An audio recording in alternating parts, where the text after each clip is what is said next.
So what's up बीकेस, क्या हाल चाल। I know कि यार तुम लोगों के हाल चाल भी बिल्कुल मेरी तरह एकदम मायूस है, क्योंकि जिस हिसाब से अभी तक ट्रांसफर मार्केट में बायर्न का अप्रोच रहा है वो काफी स्लो है एंड भाई बिल्कुल भी कन्विंसिंग नहीं है। बट आफ्टर ऑल हमें समझ में आ रहा है कि यार कुछ ना कुछ तो होने वाला है, क्योंकि अगले कुछ वीक में शायद से कोई ट्रांसफर्स आने वाला है। क्योंकि अभी at this point max able के ऊपर ना बहुत ज्यादा प्रेशर है। ऑलरेडी भाई उसको एक डेडलाइन मिल चुका है 24 अगस्त तक। अगर उसने कुछ भी अच्छे ढंग के साइनिंग्स नहीं किया तो फिर शायद से उसके जॉब को लेकर हो सकता है सिचुएशन थोड़ा क्रिटिकल। तो इसीलिए मुझे जितना लगता है कि यार एटलीस्ट 24 अगस्त के पहले कुछ ना कुछ साइनिंग्स तो डेफिनेटली होगा। बट वो तो टाइम ही कहेगा कि भाई क्या होगा एक्चुअल में क्या नहीं, वो तो हम बाद में देखेंगे। ऑल्सो भाई बहुत सारे ट्रांसफर रूमर्स आ रहे हैं, बहुत सारे प्लेयर्स से हम ऑलरेडी लिंक्ड थे, लेकिन ज्यादा कुछ अपडेट थी नहीं, इसीलिए मैंने भी कोई अलग से वीडियो लाया नहीं। लेकिन फाइनली इस वीडियो में आज हम डिस्कस करेंगे कि क्या सिचुएशन है एंड क्या नहीं। सो चलिए शुरू करते हैं। तो सबसे पहले जिस पे हम फोकस डालेंगे दैट इज ऑब्वियसली यार लुइस डियाज। करेंटली भाई लुइस डियाज पे बायर्न बहुत ज्यादा हेविली इंटरेस्टेड है एंड ऑलरेडी हमारा 2 बिड भाई रिजेक्टेड हो चुका है बाय लिवरपूल।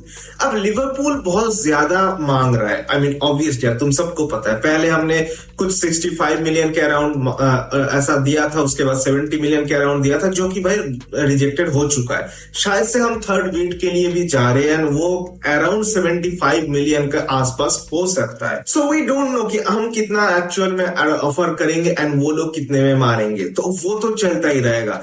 लेकिन एट दिस पॉइंट हमें इतना तो समझ में आ रहा है कि यार लिवरपूल भी इंटरेस्टेड है डियाज को बेचने के लिए। क्योंकि देखो यार स्टार्टिंग में डियाज को लिवरपूल नहीं बेचना चाह रहा था, ऑल्दो पर्सनल टर्म तो एग्रीड थी अकॉर्डिंग टू न्यूज मीडियास, लेकिन भाई लिवरपूल एग्रीड नहीं थे। लेकिन अभी कन्विंसिंगली एक रिपोर्ट भी आया है, तुम देख सकते हो कि यार लिवरपूल भी अब इंटरेस्टेड है लुइस डियाज को सेल करने के लिए।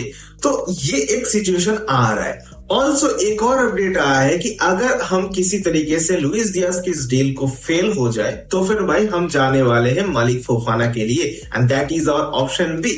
सो इस न्यूज के बाहर आने के बाद बहुत सारे तुम में से बहुत सारे लोग चाहते हो कि यार मालिक फोफाना पे ही जाना चाहिए, लुइस डियाज पे नहीं जाना चाहिए। इवन मे बी कुछ देर पहले तक चाहता था ये चीज, लेकिन करेंटली मैं नहीं चाहता हूं।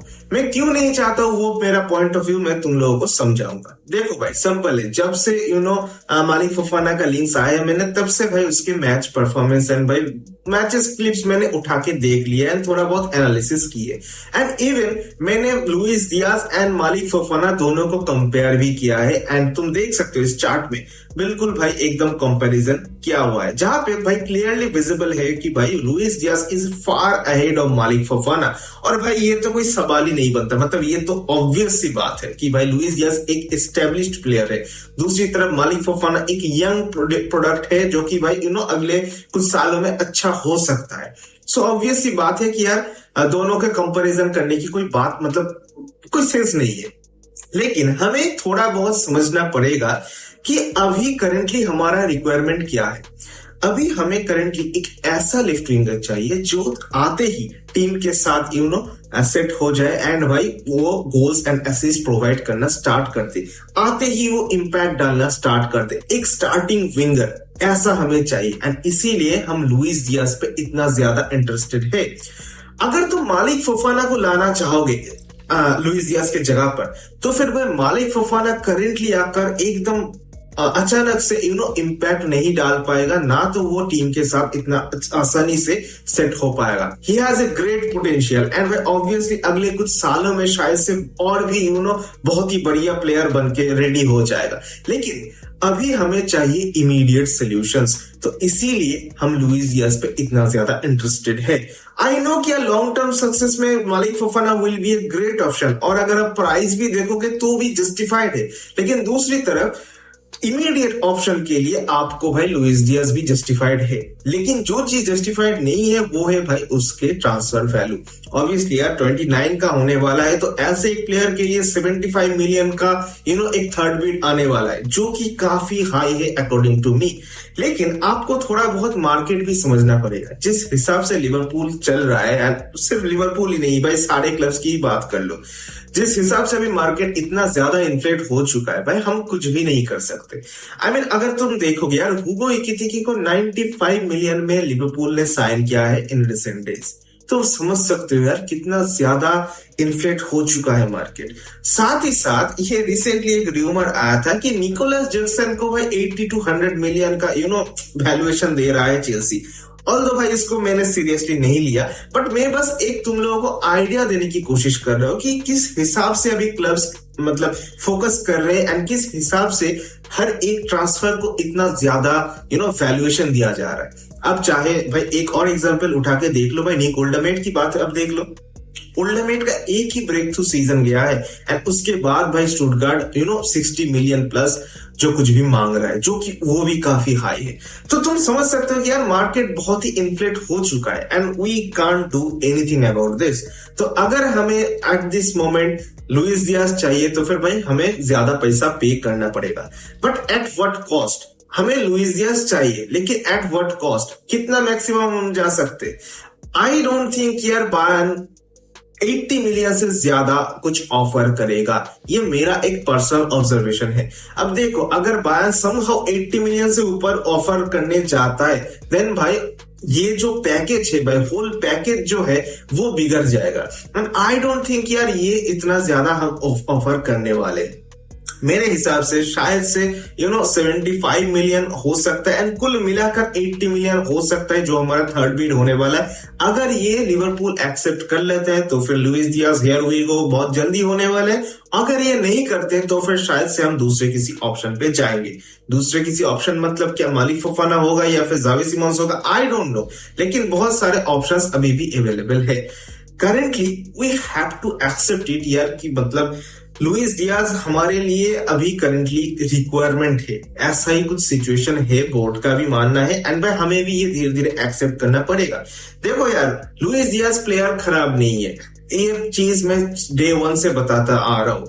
Obviously he is really good, लेकिन उसके आउटपुट्स बोलो, उसके डिसीजंस मेकिंग बोलो, जिसको लेकर सवाल उठता है, एंड डेफिनेटली उठना भी चाहिए, क्योंकि वो उतना भी अच्छा नहीं है, खास नहीं है। और ये चीज भाई हमारे सारे विंगर्स के साथ है, चाहे आप किंग्सली कोमान की बात करो, चाहे आप जो लेरोय साने था उसकी बात करो, चाहे आप गनाब्री की बात करो। तो ये इशू तो हमारे साथ एकदम स्टार्ट से ही है।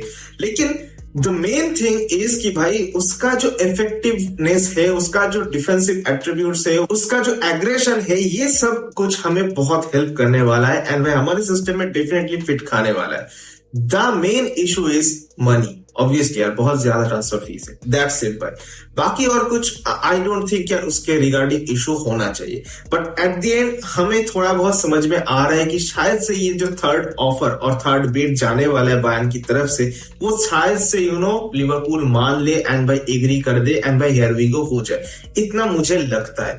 अब मैं भी नहीं चाहूंगा कि यार एक इतने लॉन्ग टर्म नेगोशिएशंस के बाद ये डील फेल हो जाए, मैं नहीं चाहता हूं, क्योंकि भाई दूसरे और भी कुछ बेहतरीन ऑप्शंस मेरे हिसाब से तो नहीं लग रहा है। हाँ, तुम लोग बोलोगे यार रॉड्रिगो पे क्यों नहीं जा रहे? भाई रॉड्रिगो पे नहीं जा सकते, क्योंकि भाई उसके जो वेजेस डिमांड है वो बहुत ज्यादा है, जो कि हम अफोर्ड नहीं कर सकते at this point of time. I don't no, एक रिसेंटली र्यूमर आया था कि लुइस डियाज को हम 14 मिलियन सैलरी देने वाले।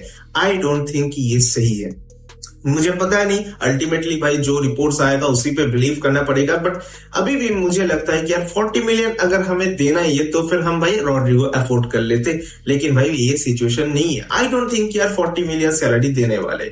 ऑब्वियसली यार लुइस डियाज का बहुत ही कम सैलरी है, अभी करंटली 4 मिलियन या फिर 3 मिलियन के आसपास वो अर्न कर रहा है, तो शायद से 10 मिलियन हम मैक्स टू मैक्स दे सकते, इससे ज्यादा हम नहीं देंगे, इतना मुझे लगता है। But anyways, considering all the situations, मुझे लगता है कि लुइस डियाज आने वाला है, एंड शायद से हम एक 10 मिलियन के वेज पैकेज पे उसको साइन करने वाले, जो कि मेरे हिसाब से ऑब्वियसली रॉड्रिगो से सस्ता ही पड़ रहा है। And this is the main reason कि भाई बायर्न अभी रॉड्रिगो पे फोकस नहीं करना चाहते।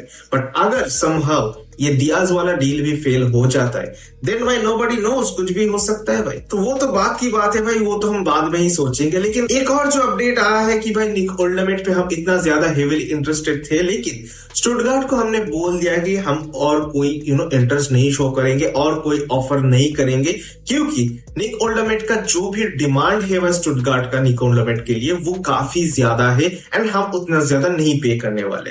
तो ऑब्वियसली मैं बोलूंगा कि भाई ये एक स्मार्ट मूव है।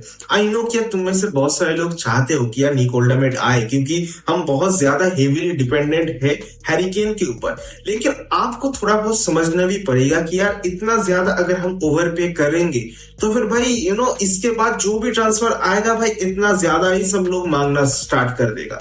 तो इतना ज्यादा हमें बेंड नहीं होना चाहिए।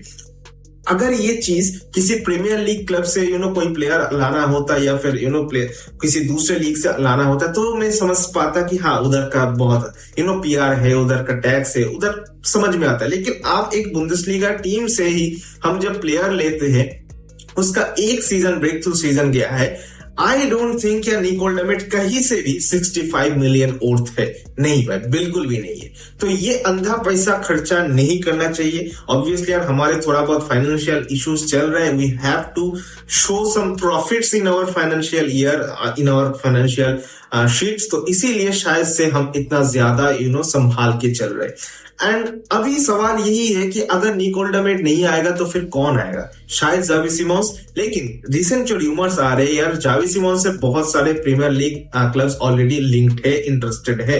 एंड आई डोंट नो कि भाई क्या होने वाला है अल्टीमेटली। क्या जावी सिमोंस पे हम फिर से इंटरेस्ट शो करेंगे या फिर नहीं करेंगे, आई डोंट नो। लेकिन मुझे इतना तो लग रहा है कि यार हम अपने यूथ प्लेयर्स को इंटीग्रेट करने वाले after a long time.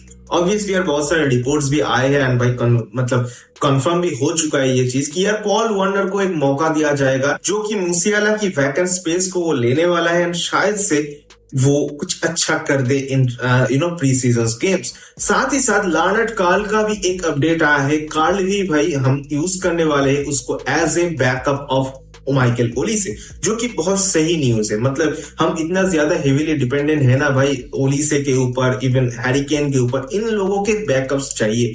And भाई मेरे हिसाब से this is the perfect time जहां पे आप इंटीग्रेट कर सकते हो अपने यंगस्टर्स को, क्योंकि भाई एट द एंड अगर हमारे वो स्ट्रक्चर को फिक्स करना है तो फिर भाई हमारे एकेडमी प्लेयर्स को भी ट्रस्ट करना पड़ेगा। और ऐसा नहीं है कि भाई हमारे एकेडमी प्लेयर्स बहुत खराब है, नहीं भाई, बहुत ही टैलेंटेड प्लेयर्स है। इवन जो लोग भी यूथ एकेडमीज को फॉलो करते हैं, इवन मैंने भी इस साल किया है, तो मुझे पता है कि भाई इस बंदे के अंदर वो टैलेंट है, तो you have to trust them भाई। साथ ही साथ एक और अपडेट आया है भाई, अडम अजनाव का एक इंटरेस्ट आया है एवर्टन से। एवर्टन चाहता है उसको साइन करने के लिए, लेकिन सच बोलूं तो यार मैं नहीं चाहता हूँ। लेकिन कुछ दिन पहले जो रिपोर्ट आया था कि विंसेंट कंपनी अडम अजनाव को उतना ज्यादा हाईली रेट नहीं करता है, उसको लगता है कि यार अभी भी Raphael Guerreiro and Stanisic is better than अजनाव।